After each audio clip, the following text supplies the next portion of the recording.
Welcome to Pod Save America. I'm Jon Favreau. I'm Dan Pfeiffer. On today's show, Donald Trump contemplates a pre-midterm presidential announcement. Joe Biden tries to escape a pre-midterm presidential rut. And with November just 4 months away, Democratic pollster Celinda Lake joins to talk about where the country is on abortion, inflation, both parties, and more. All right, Dan, we're back from the break. We got some news that happened over the break. I tried not to pay too much attention to the news over the July 4th break. But I did see the story as I was leaving for vacation that caught my eye about our friend Donald Trump. So we are fast approaching midterm madness, but we're going to spend today talking about the two current 2024 frontrunners who will almost certainly affect this November's elections.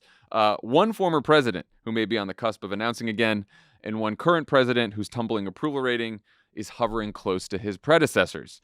That predecessor, Donald J. Trump, has, according to a New York Times piece from over the weekend, reportedly, quote, surprised some advisors by saying he might declare his candidacy on social media without warning even his own team.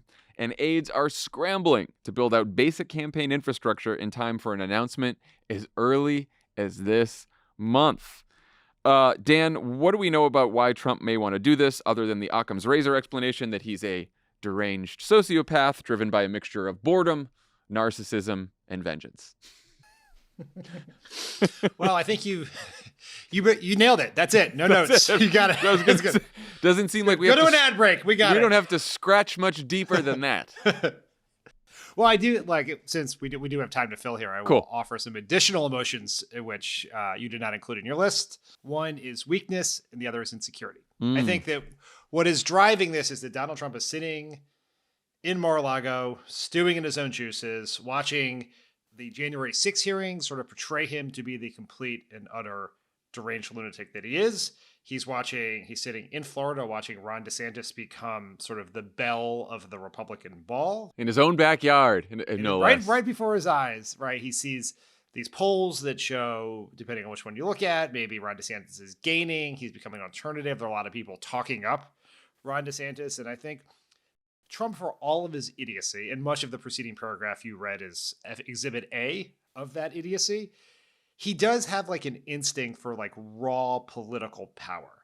How you get it, how you use it, whether or not you're losing it. Like, not power for the sake of doing something, but just the power for the sake of having it. I think he can probably sense something slipping from him. And that if he doesn't reassert his dominance on the Republican Party, once again become the center of discussion on his terms, not Liz Cheney and Cassidy Hutchinson's terms, he could maybe lose this. And so I think that is what is driving the speculation, causing him to vent to aides.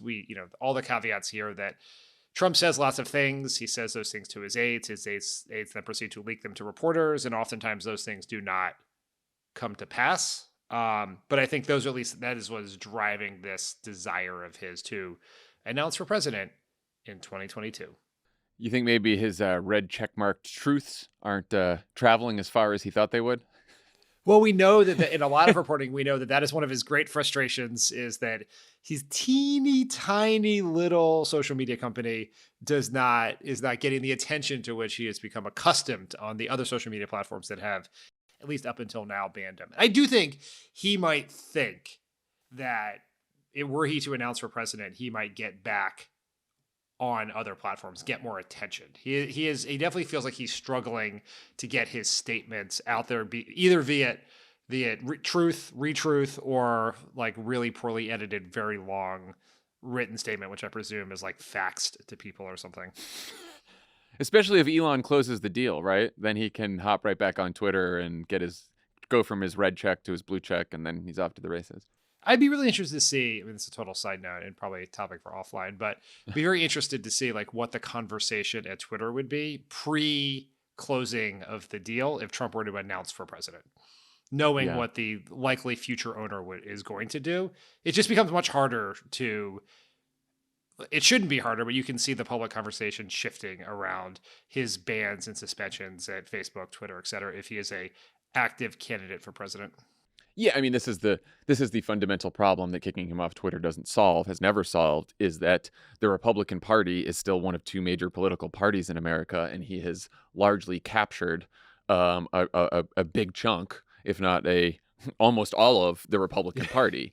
And therefore, because it is still treated as a legitimate political institution in America, if he gets the nomination, then he gets all the coverage that comes with that, and that's what Twitter would face. Can I offer an alternative idea? Sure. Yeah. What if Twitter let Trump back on to kick the rest of us off? I mean, again, 100% problem solved. Yes, problem solved. You know where my position is. Elon Musk buys Twitter and shuts it down. I am supportive of that. That is, and you're I am on the tweet record. Your feelings about that until it happens. I am on the record. Can you talk about the legal and financial implications of Trump deciding to run now instead of later? Then we can do the politics, but just the legal and financial implications first. It would be truly one of the stupidest decisions any presidential candidate has ever made. Which does not foreclose the possibility. No. It may even suggest that it's more likely it will happen. Yeah, right. But right now, Trump has about $100 million parked in a super PAC. He can spend that money on political travel. He could spend it on ads promoting other candidates. He could spend it on staff, polling. Based on today's FEC, he could probably spend it on shrimp cocktail. Spend almost anything, right? And were he to announce, and any person, right? We'll take Peter Thiel as an example. Peter Thiel could write a $100 million check to that super PAC. And after Trump spent that money, he could write another $100 million check. Were Trump to announce for president, between the day he announces and the Republican convention in 2024, Peter Thiel or any other American walking this planet can give Donald Trump a total of $2,900. If they give him any more money after that, he cannot spend that money until he officially becomes the Republican nominee. So he would, even though he has a huge grassroots fundraising army, he would basically put himself at a massive financial disadvantage. Candidates often really try to wait as long as possible to officially announce their presidential campaign because they want to shorten the clock if they think they're going to be the nominee between the day they announce and the convention, when they can then start spending what are called general election funds. You get to write two checks, one for the primary at $2,800, one for the general at $2,800. There's some complications around other things, but that's the basic gist of it. So he would basically be cutting off his nose to spite his face financially to do that. And if he were to be involved in a protracted primary, could have real trouble having enough money to spend against someone who has waited longer and spends their primary money in 2023 and early 2024 instead of in 2022. I'm trying to figure out how he thinks he can get around this by doing it earlier, or what he thinks about these potential consequences, which all I can come up with is that he thinks that, he'll get enough media coverage that he won't have to do much else besides sit for interviews. And then if he wants to go do a rally, he charges everyone who comes to the rally 10, 20, 25 bucks a head. And he just does the sort of grassroots fundraising strategy. So he gets his rallies, he gets his interviews, and then he doesn't have to spend much more money until the race really heats up. I think that is possible. Another theory he could have is that the Federal Elections Commission, which is in charge with enforcing said laws, has the force and power of an amoeba made out of butter. There is a way to do it where you would basically live so far in the gray areas of the law that he would sort of offload much of his staff in polling to a super PAC and then would just sort of raise money for himself through, it's not like he's going to run ads now or things like that. And would essentially you see a world in which state parties pay for the rallies in 2022 when he's campaigning for other people. And now that gets more complicated as a presidential candidate because he would have to offset some of those costs, but you just break the law. Our campaign finance laws are a joke. Trump doesn't live in the gray side of the law. Trump lives in the lawless side of the law. Well, that's how fucking shitty our campaign finance laws are, is that even Donald Trump would have to work hard to break them. Sorry, so let's talk about, what do you think about the political implications of Trump deciding to run now? Pros and cons. For Donald Trump? For Donald Trump. Let's start for Donald Trump. Well, for Donald Trump, I think the pros would be he would just short circuit a conversation about that is happening at the elite levels of the party about whether he is the best person to run. And he would get so far ahead of everyone else, and there would be a wave of people who would endorse him right away. Candidates looking for his endorsement, his sort of collection of supplicants, people who want attention. And so he would like gain momentum, and, you know, in his mind, he could theoretically reestablish himself as the inevitable and eventual Republican nominee in 2024. He could starve any momentum that Ron DeSantis, for instance, is getting.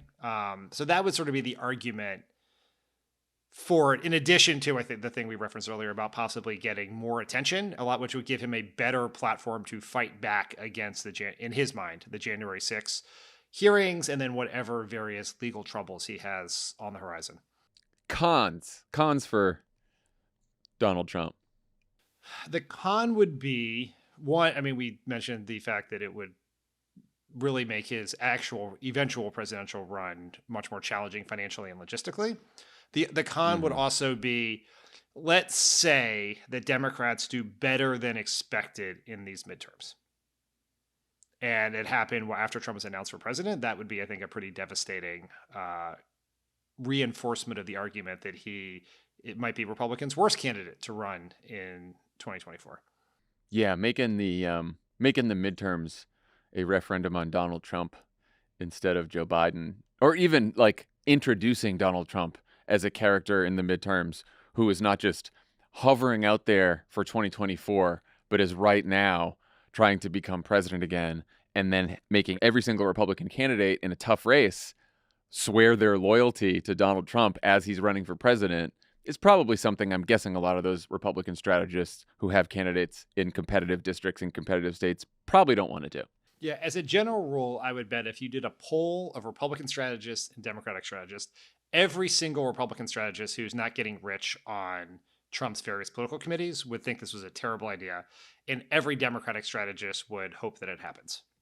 Yeah, I mean, I saw somewhere in the piece about this in the New York Times that he also thinks this would like help him get ahead of potential criminal charges coming out of both the January 6th hearings and so potential criminal charges coming out of whatever the Department of Justice may do after the January 6th hearings, and also the grand jury in Georgia, which has also just subpoenaed a few of his buddies, Rudy Giuliani, Lindsey Graham, a couple other buffoons.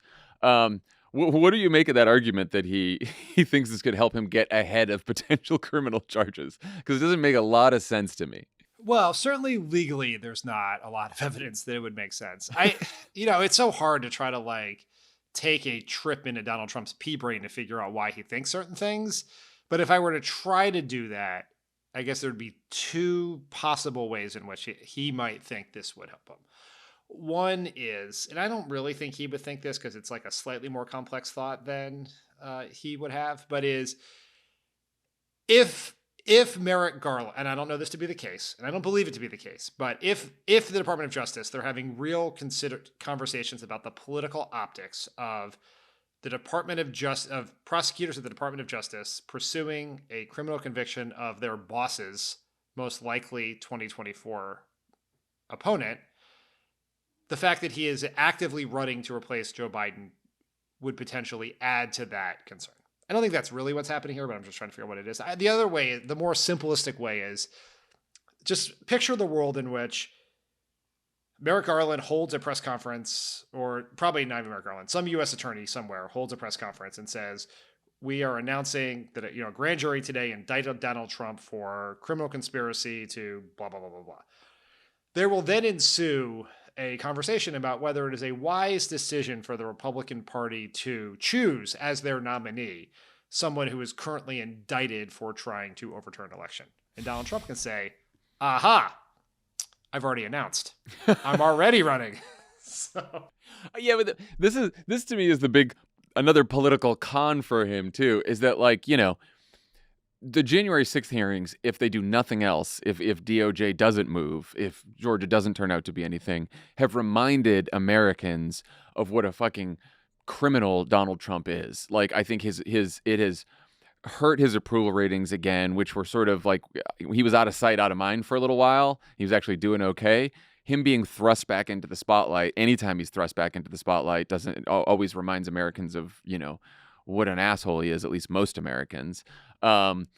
there's like a recent poll out that says like 60-something% of Americans think he shouldn't run again. I will tell you, like, just in some of these wilderness focus groups I've done, the few Trump voters who have been in the groups, which aren't many, are like, yeah, no, I'm disappointed in Joe Biden and the Democrats, and I don't think I'd vote Democrat, but I do not, no one, not a single person wants Donald Trump to run for president again, who is not the MAGA base that is already excited, that is not going to be more excited by the fact that Donald Trump announces for president. They are as excited as it gets. Donald Trump, the day he announces, whether it's this month, whether it's 6 months from now, whether it's a year from now, they are going to be there, excited, at rallies. It's just going to happen, right? But there's, that base is not enough to win the presidency. And I wonder if announcing right at the moment when the large parts of the country are reminded of what you did around January 6th and how you tried to overturn the last election is the best political idea. As opposed to just like waiting because, everyone has a fucking, pea brain memory now because of social media. But if you just waited like 5 months after the January 6th hearings and then announced in a different environment, perhaps like I'm sure most Republican strategists want after a midterm that isn't great for Joe Biden and the Democrats, then you're in better shape. And it is pretty wild. Yeah, I mean, I think Trump probably believes down deep somewhere that he has the political shelf life of milk. And so he does, like, it's just the longer he is not the starting candidate. To smell. It's starting to smell. Yeah, he can smell himself right now. And it's just, like, you gotta sort of, like, I've tried to imagine, I don't think he's going to do this. I want, like, the preceding 15 minutes of really smart, funny chatter about this aside, I don't think he's going to do it for the campaign finance reasons.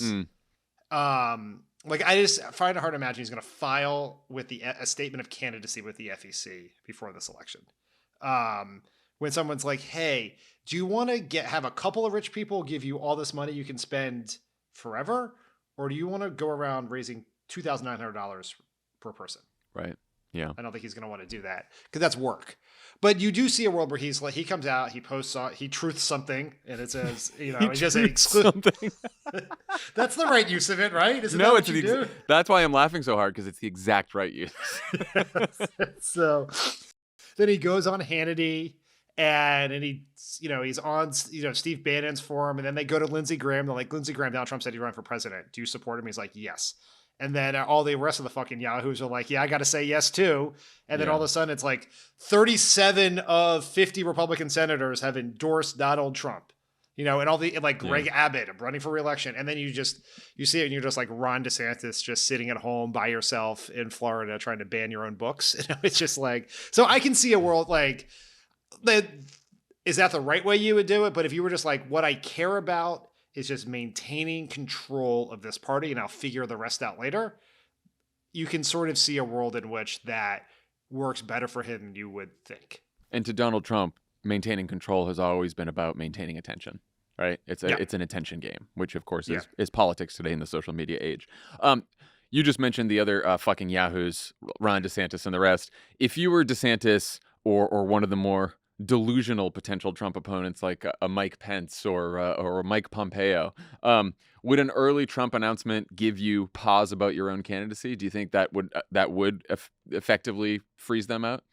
I think the reaction is not the timing of Trump's announcement, but the reaction to it could give you some pause.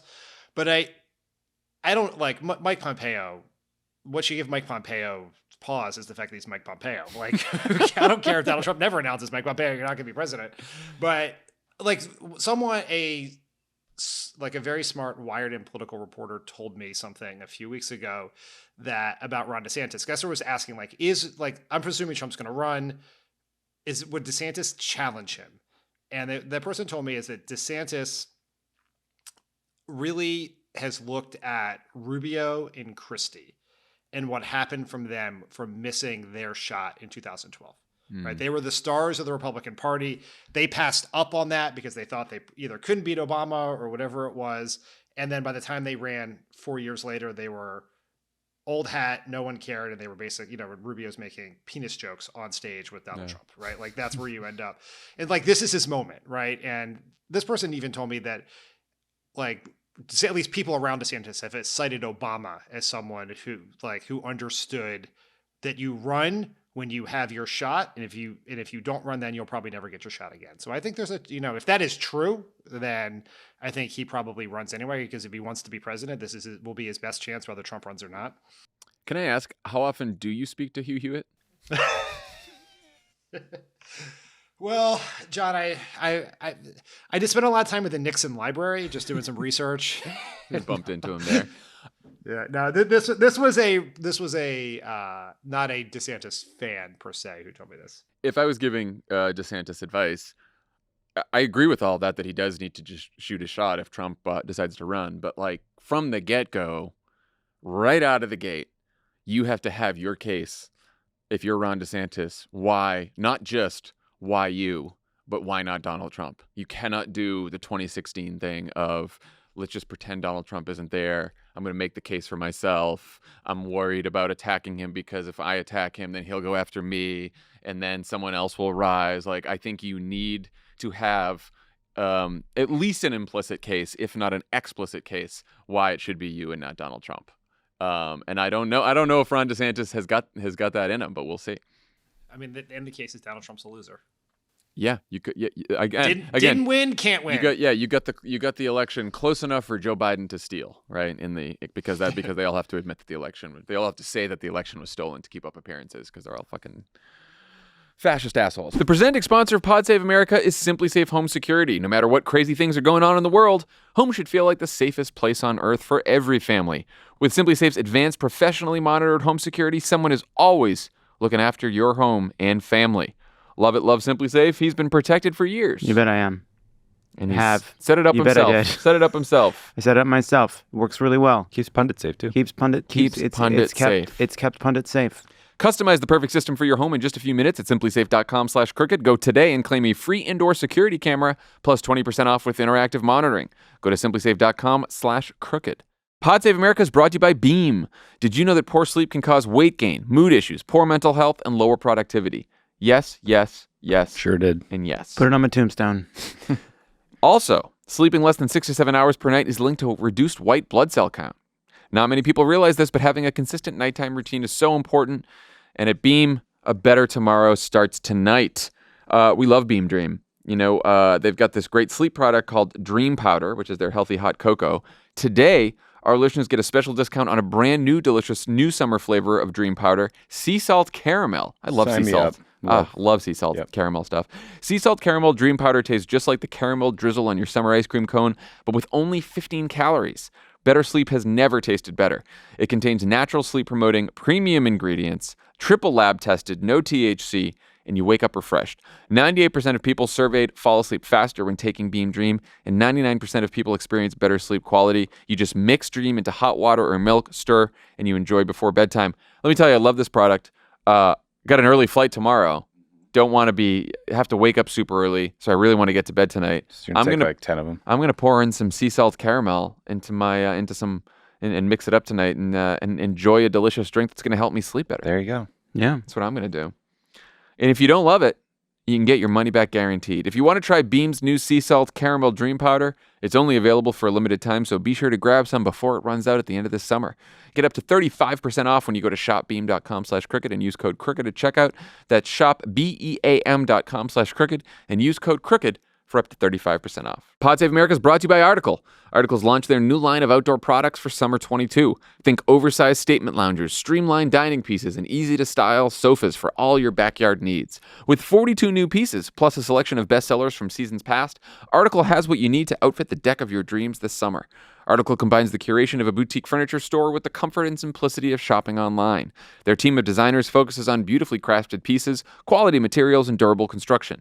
They're dedicated to a modern aesthetic of mid-century Scandinavian, industrial, and bohemian designs. They got fast, affordable shipping, available across the USA and Canada, and it's free on orders over $999. All in-stock items are delivered in 2 weeks or less. They got fair prices. You save up to 30% over traditional retail prices. Article's able to keep their prices low by cutting out the middleman and selling directly to you. No showrooms, no salespeople, and no retail markups. Article's offering our listeners $50 off their first purchase of $100 or more. To claim, you can visit article.com/crooked, and the discount will be automatically applied at checkout. That's article.com/crooked to get $50 off your first purchase of $100 or more. Let's talk about the man who is currently the Democratic frontrunner for 2024, Joe Biden. President has an average approval rating of 39% right now. That's the lowest of any president at this point in his term since Harry Truman. Oof. And in the same recent Harvard-Harris poll that shows the generic midterm ballot at an even 50-50 between Democrats and Republicans, 71% of all voters say that Biden shouldn't run for re-election. This has, unsurprisingly, led to a brutal week of stories in the New York Times, Washington Post, Politico, and other outlets that are, all these stories are heavy on complaints, light on advice from various named and mostly unnamed Democratic strategists and lawmakers, from everything about the White House's message to their management to Joe Biden's strategy. But of course, the lowest blow by far came in a CNN piece that led with an anecdote about how Joe Biden has even lost the support of former Will and Grace star Deborah Messing. Dan, how does any White House move on from something like that? Well, I think it's important that we put the Deborah Messing anecdote in historical context, which is, you know what? Of all the responses that I thought were coming to that question, this is not one. This is not one that I expected. So kudos. I don't think, and I have to warn you, I don't think you're going to be impressed. So in the Nixon presidency effectively ended when a dozen Republican senators went to the White House and told Nixon to resign. It really feels like the perfect 2022 version of that is Deborah Messing yelling at a White House aide on a Zoom call. It was the lead of the piece. It was the lead of the CNN piece. Just let that. I mean, you're wondering why I brought it up. It's the lead. That's CNN. You know what that is? That's fucking great writing, because here you and I are talking about it. You know what? Mission accomplished. Okay. Yeah. In all seriousness, most of us are angry, frustrated, disappointed about where we are right now, where the country is right now. I guess the question is, how much of our current predicament can be blamed on the Biden administration? How much is beyond their control? Of all the current critiques out there, which do you think are fair? Which do you think are not? That is a multi-part question. So thank you, Chuck Todd, for joining the podcast. Well, in that case, now I'm going to leave. because I'm not a. Now you can say whatever you want. I'll just go on to the next one. Right. That's right.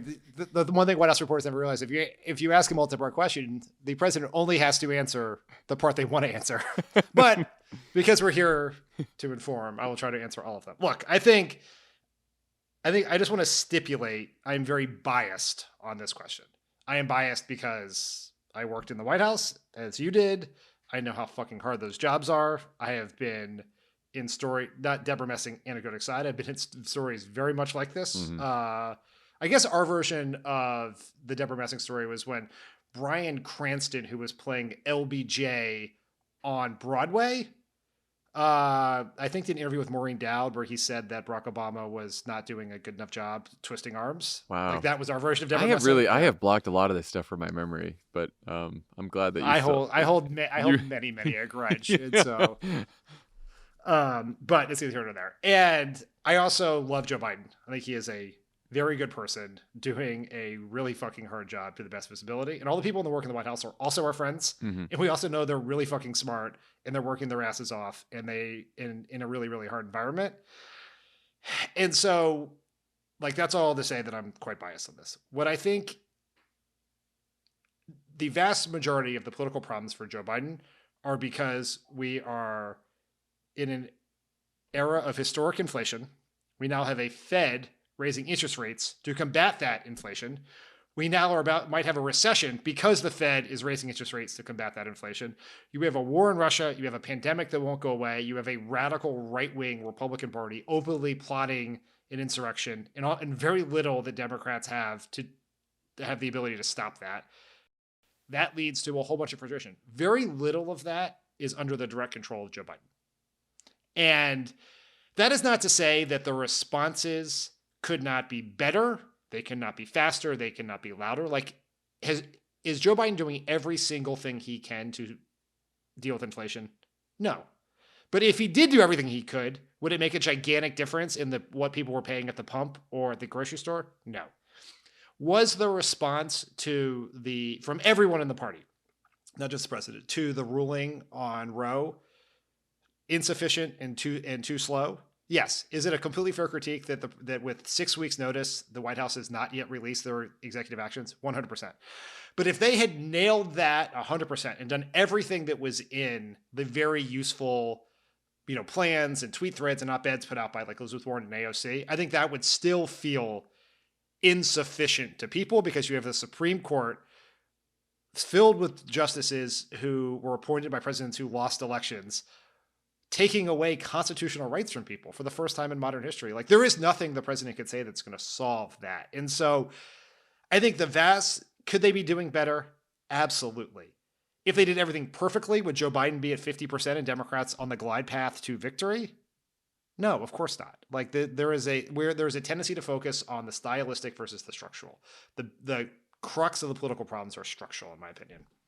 Yeah, I mean, look, I am obviously, I share all of your biases, and I think, but I also think, like, when we are resistant to criticize the Biden White House, I will say it's not just because I like Joe Biden personally, and we know a lot of the people in the White House, but I think it's more because we have been in those jobs and we have faced this set of circumstances or similar sets of circumstances where the power you have is finite and so much is beyond your control.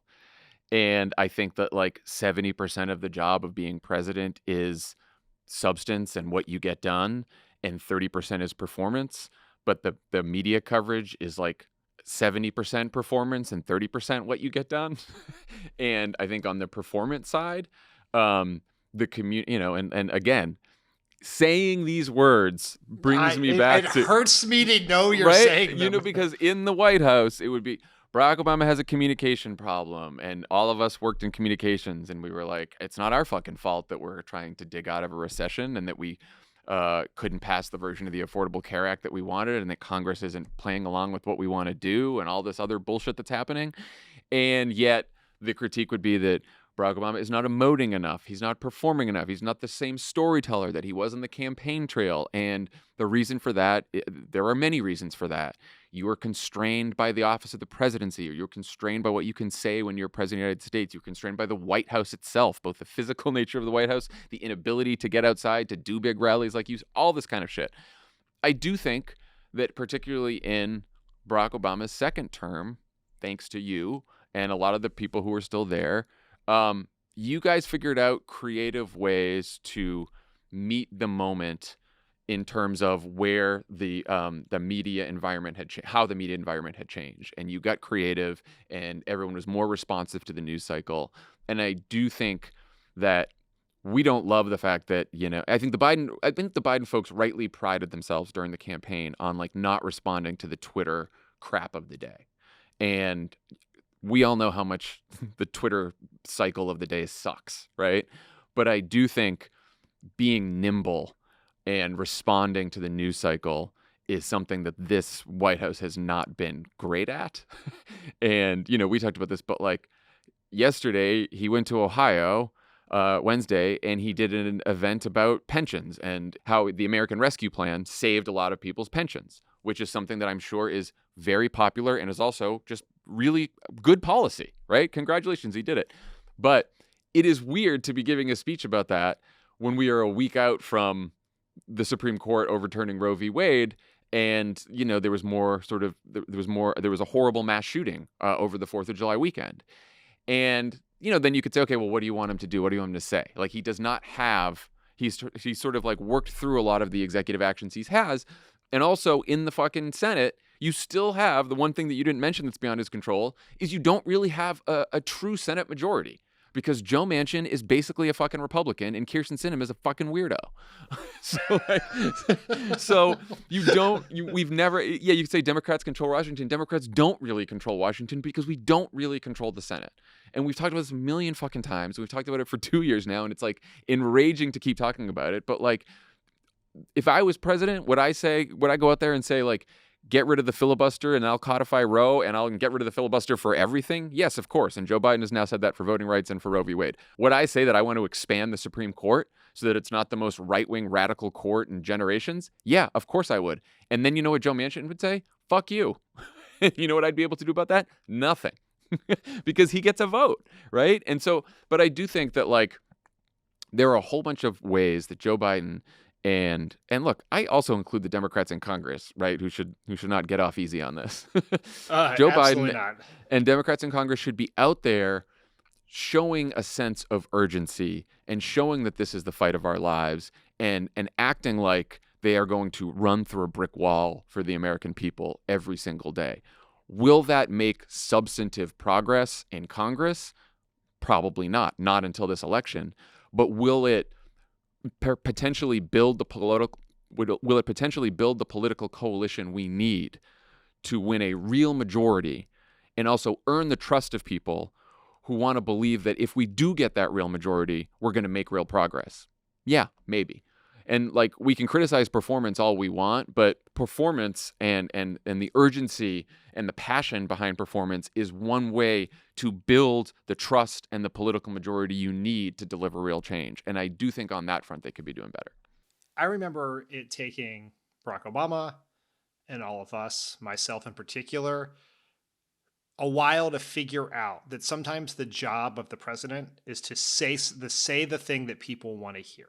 To speak to their sadness, their fears, their anger. I remember you're going to meet people where they are. Right. You know, our friend David Axelrod used to call it the pastoral role of the president. That even if you had, I remember very clearly on Christmas Eve, I think, 2009, when the shoe bomber happened. And Obama, we had just been through a brutal year. Obama was in Hawaii. I was on my first day off basically since 2007 at that point. And the idea was, should the president go out and speak about this terrorist attempt where nothing happened? Mm-hmm. No one was hurt, no one was injured, no lives were lost, no plane crashed. And we didn't know all the facts yet. We thought it might be Al-Qaeda, but we didn't really know. Should the president go out and speak? And I remember very clearly some people, namely Robert Gibbs, our press secretary, saying he absolutely has to go out and speak, and myself arguing on a call with the president he should not, because we don't have anything. Like, why are we just narrating the events? That was a huge error on my part. Robert was right, I was wrong. And it's because people just wanted to see their president at a time of concern. And I think Democrats want to see their president and their congressional leaders share their anger and urgency and concern. And there have definitely been moments where Biden has done that, right? His speech on January 6th was a huge part of that, right? The voting rights speech he gave the next day in Georgia was another part of it. I thought some of his remarks after the Dobbs decision were quite good. But what I think the challenge is, and I think this is a challenge that every Democrat in leadership currently faces, is you have to be a part of the conversation 24/7. Like in this 100%. Media environment, you are either serving dinner or you are dinner, right? Like that's what it is. And if you are not out there talking, people are talking about you. The content machine is either feeding on the people you're telling to feed on, or it's feeding on you. And Biden, and I think that is a huge, like there is a vacuum, and it is being filled by Republicans attacking Biden and Democrats criticizing Biden. And I get that is incredibly challenging. Like I just, in my head, and I'm trying not even to like revert to my old White House self, is like, I know exactly how that pension event got on the calendar. Of course. It's been a priority for a lot of people for a long time. When can we travel? This is the first day we can travel because of all X, Y, and Z. We're going to go there. We've already booked the place because we sent the advance team out weeks ago. The Labor Department is paying for the trip because it's a pension event. So they're doing it. So we can't switch it to an abortion event or something like, I know exactly how it happened. And this is what's really hard. And this is one thing where I'm not saying Biden should tweet like Trump. I'm not saying that. Be very clear. But one thing where Trump's social media use was an advantage was he was able to respond faster than the traditional ways in which presidents can do things, because it is a fucking aircraft carrier to get things in motion. It's one of the things in the second term Obama really started doing is just walking to the briefing room. Yeah. Because you can do that. You got to be willing to take questions when you do it, but you can just walk down there and do it. And you can be there 5 minutes after the bad thing happens. So you don't have to like call the pool and go, take down the what the state dinner set up in the East Room and go with, like, you can just do it. And so there's no easy answers here. Like I said, they did everything perfectly. Does that change a ton? No, of course not. Like, my sympathy goes out to the president and this team trying to operate in this media environment, which is a shit show of epic proportions. It's hard. But I will say it's also, I think it's a Joe Biden problem to solve, and it's not even necessarily a White House problem because, Dana Milbank at the Washington Post wrote this column that the Biden folks have been sending around and the DNC has been sending around about how, like, actually Joe Biden is saying all the things that all you people want him to say, and that when he gives remarks about Dobbs or about guns or about Republican book bans, he's calling out their extremism. He's calling out what bullshit this is, all this kind of stuff. And you read the column and you're like, yeah, I guess he is saying those words in the remarks, but they're not really getting through because he doesn't have the passion, right? And like we have seen, like you said, we have seen moments where Joe Biden can summon that kind of passion, and he has to figure that out for himself. And that's not something, because there's a lot of smart people in that White House that know what the message should be. But he's the one who has to deliver it, and it can only be him. It is, but it's not also just how he delivers; it's how often he delivers it. That's right. There is a political communication involves two things: what you say and how you get people to hear it. And I think Biden, for much of his presidency, has said the right thing. Right, where he has popular policies. He's talked about them in, like, I think, really smart, instinctual, populist ways. Yep. He has expressed outrage in a lot of moments. He can be funny, but enough people aren't hearing it. You got to solve that problem. And I think just if people want to, like, dig deeper into this thing we've been talking about for a long time, there was a podcast, and Ezra Klein interviewed our friends Sean McElwee and Anat Shankar-Osorio on his podcast a couple months ago about, like, Democratic communications and the White House and all of that I think is an absolute must listen and gets to some of the questions, because this isn't just Biden, right? Like, where are the congressional leaders? Where are other people in Congress, right? There's like a handful of smart people like Elizabeth Warren or AOC, Chris Murphy on guns, who are getting out there and having their message heard, but the vast majority of people are just tweeting out library grants and not commanding the share of public attention that they need. One piece of news that I hesitate to refer to as even potentially good is that Chuck Schumer and Joe Manchin have reportedly made a deal on one piece of a new reconciliation bill. Punchbowl reported Wednesday that Schumer sent text to the Senate parliamentarian of an agreement among all 50 Senate Democrats on a provision that would allow Medicare to negotiate for lower prescription drug costs. I think there's also an out-of-pocket cap of $2,000 per year per person. There's no word about other possible reconciliation provisions on climate taxes or health care, though I saw in our Slack just before we started recording that you sent around a piece that I guess they're getting a little closer on that, though Manchin's spokesperson said, there's still no deal. There's still a lot of shit that we're trying to figure out. I mean, should we bang our heads against the wall once more for old time's sake on this, or what? What do you think? Manchin's spokesperson is quoted in Punchbowl talking about how they're not near an agreement on methane emissions, which is the same problem they've had every other time we've come within spitting distance of getting this bill done. Look, I don't want to be on brand as the glass half empty guy. Just like, wake me when you have a deal. I'm not going to exert any intellectual or emotional investment in hoping for, thinking about, plotting about some sort of deal. If there's like a 5-minute period of time where there's not a lobbyist in each of Joe Manchin's ears and he puts his name on a dotted line, I will celebrate with confetti, but until then, just leave us alone, Punchbowl. No, not Punchbowl's fault. They're it's just not, trying to tell us I what's mean, happening. obviously, I simply cannot read Punchbowl AM, Punchbowl PM, Punchbowl lunchtime. Leave us Punchbowl alone, Joe special access. Manchin, fucking asshole. Yeah. All right. When we come back, I'll talk more about what the current political climate might mean for the midterms with Democratic pollster and strategist Celinda Lake. Pod Save America is brought to you by Squarespace. Squarespace is the all-in-one platform for building your brand and growing your business online. Stand out with a beautiful website, engage with your audience, and sell anything, your products, content you create, even your time. Squarespace makes it easy for creators and educators to monetize their content and expertise in a way that fits their brand. With member areas, you can unlock a new revenue stream for your business and free up time in your schedule by selling access to gated content like classes, online courses, or newsletters. You can also stand out in any inbox with Squarespace email campaigns. Collect email subscribers and convert them into loyal customers. Start with an email template and customize it by applying your brand ingredients like site colors and logo. Built-in analytics measure the impact of every send. Squarespace has powerful blogging tools to share stories, photos, videos, and updates. Categorize, share, and schedule your posts to make your content work for you. Go to squarespace.com/crooked for a free trial, and when you're ready to launch, use the offer code CROOKED to save 10% off your first purchase of a website or domain. That's squarespace.com/crooked, offer code CROOKED. Pod Save America is brought to you by ZipRecruiter. Many of us are super excited to travel this summer, but have you ever thought about all the people that make a vacation truly great? Like the hotel concierge who knows the best places to visit, or the tour guide with all the great stories? Remember when Jon Favreau and I flew on a separate flight from Lovett to New York when we had shows there, and John and I landed in Richmond, Virginia for some reason. That's right. Even though we were trying to get to JFK, and the people at the airline were just so nice. They're giving out free water. Yeah, they're patient with everybody. Everyone's pissed off. How many bad travel stories have you heard where everyone's just tweeting at the airline angry things? These folks, JetBlue folks, they were handing out waters. They were giving us constant Well, now we're giving updates. them a free ad. Well, yeah, well, they deserve it. Well, you know what? I'm sure they got. Here's the thing. I bet they got some of their employees on ZipRecruiter. Oh, there you go. Outstanding talent is crucial for a successful business, and if you're hiring, you can find talent for roles like these and more at ZipRecruiter. My boy always sticks the landing. When you try it for free. Glad the pilot did. When you try it for free at ZipRecruiter.com/crooked, ZipRecruiter uses its powerful technology to find and match the right candidates up with your job. You can easily review these recommended candidates and invite your top choices to apply.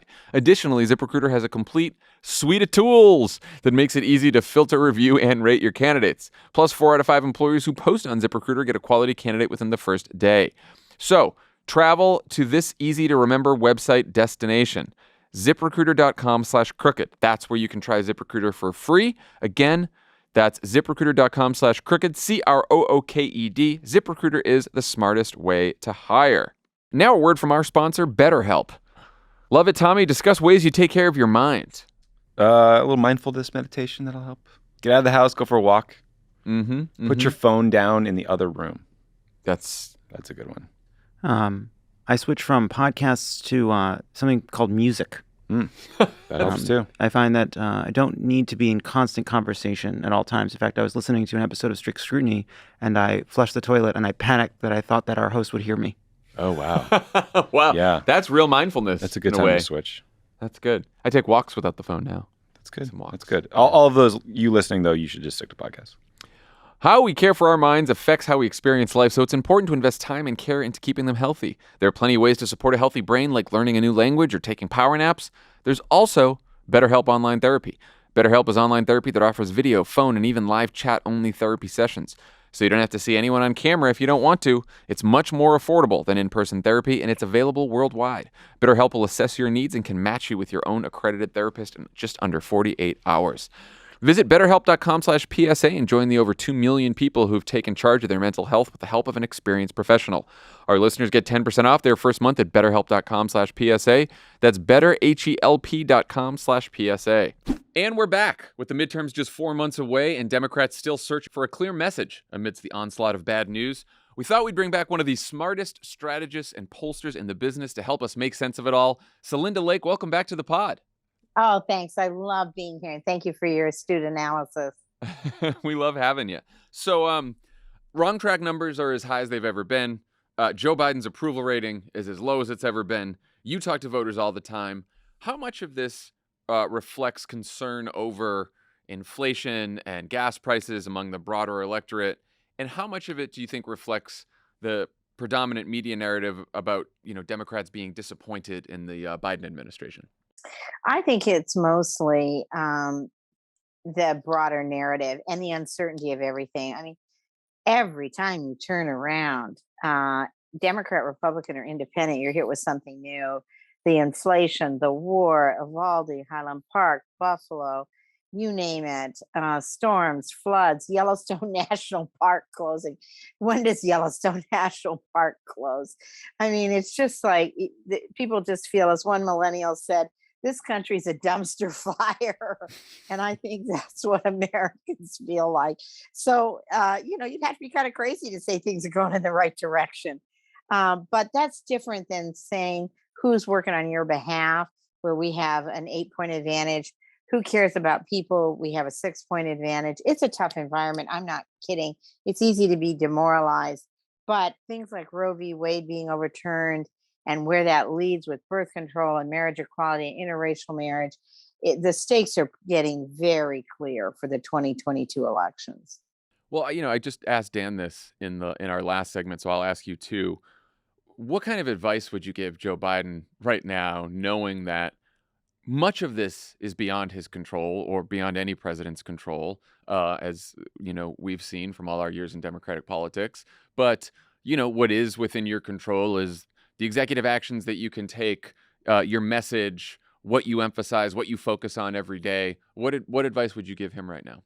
I think they're doing a lot of what they should be doing, and they have to do it on steroids. But the first piece of advice I'd say, and I think that you see a dramatic change in the president's message in the last 6 months, which is don't say things are good because people wonder what planet you're on. They wonder, as one person asked in a focus group, what neighborhoods do economists live in? Because people think they're completely. So be in touch, do something every day, use every lever at your disposal, and frame up a contrast. Don't let this be a referendum. This election is a real choice, and frame up that choice for people.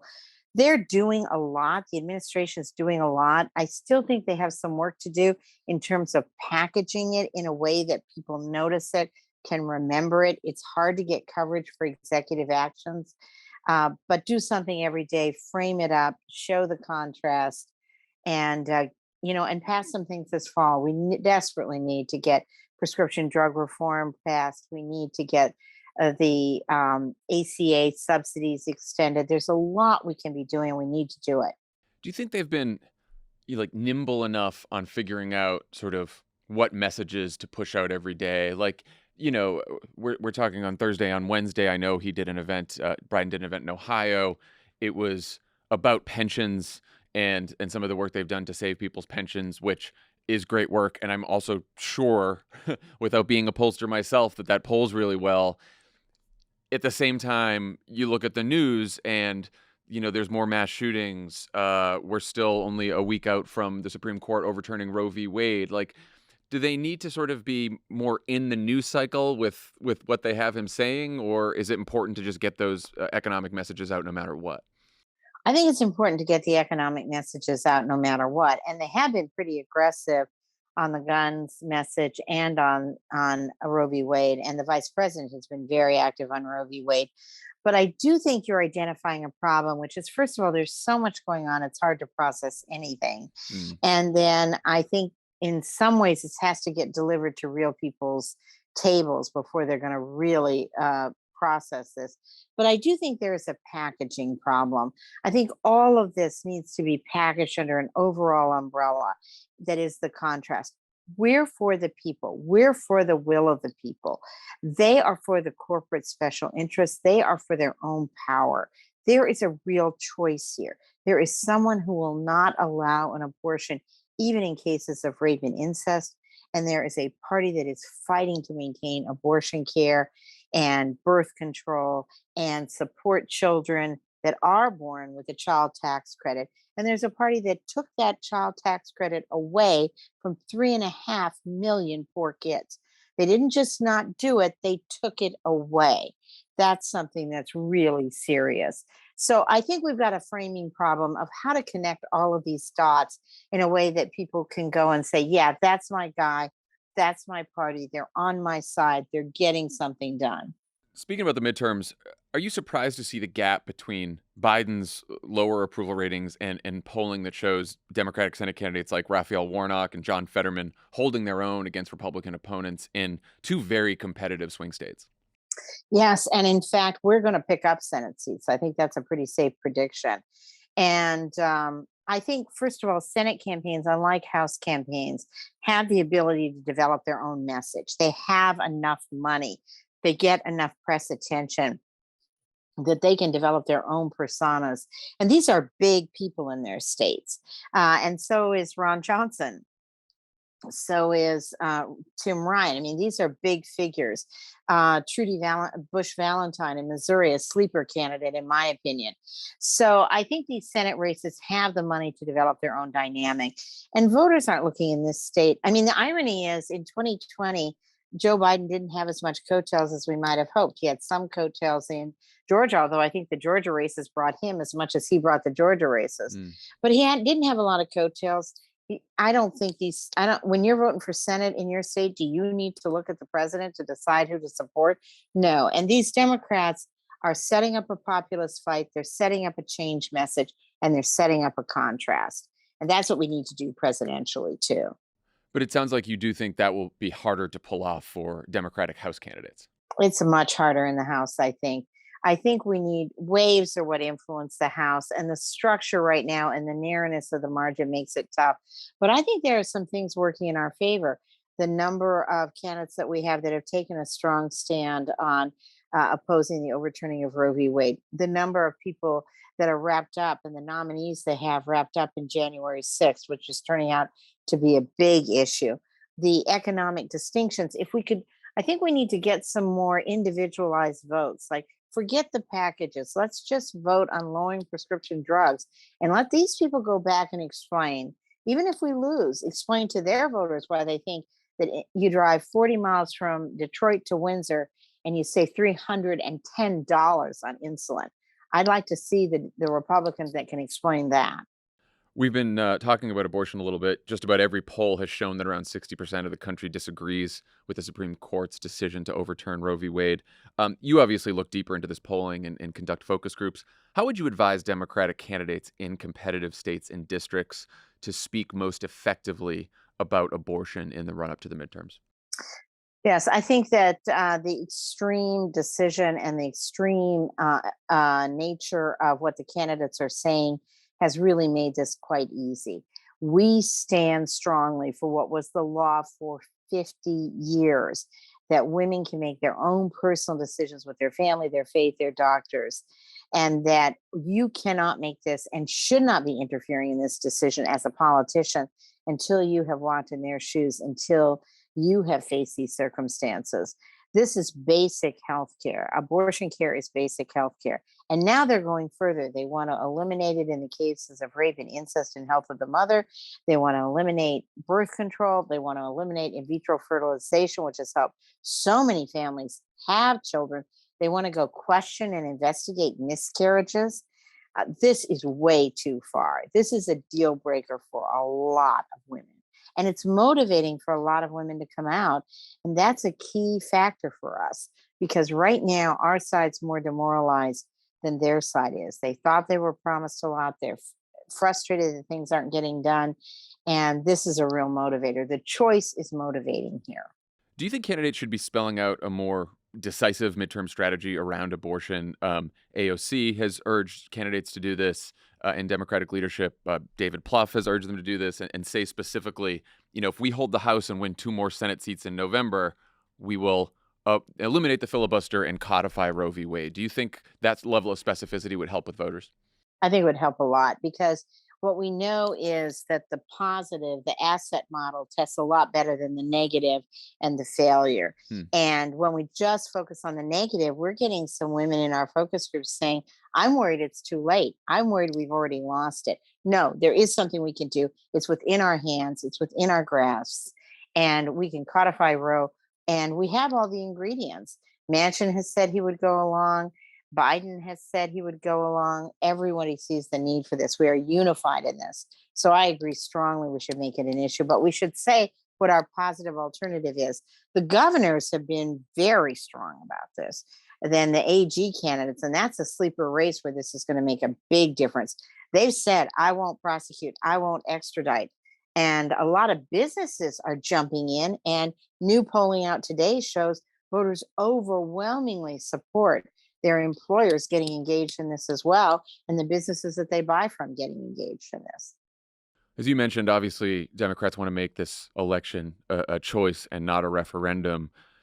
Do you think that also applies to, you mentioned, that our base is fairly demoralized right now. You talk to some demoralized Democrats and you talk about the choice. They say, yeah, of course Republicans are awful, but why should I come out to vote?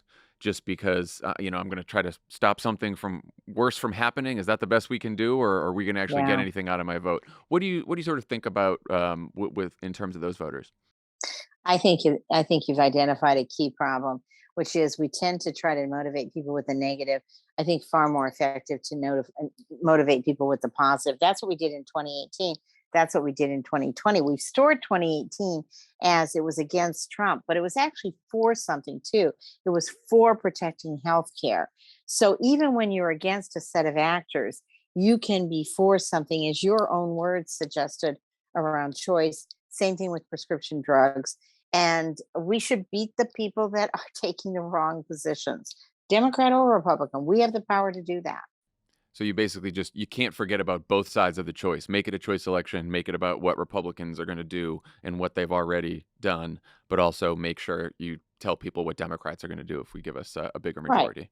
And I think we need some more votes on the record, like on prescription drugs, like on family care, you name it. We've got a lot of opportunities out there, making the wealthy pay their fair share of what they owe in taxes so that we can do what we need to do.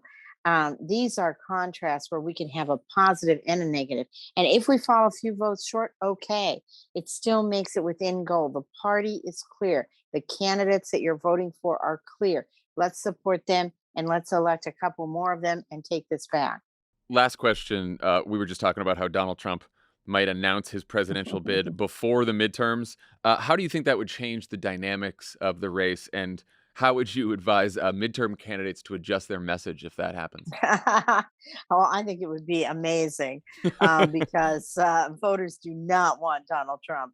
And there are a lot of women voters in particular who do not think, maybe he had some good ideas, but the way he did things, we cannot go back to that division. We cannot go back.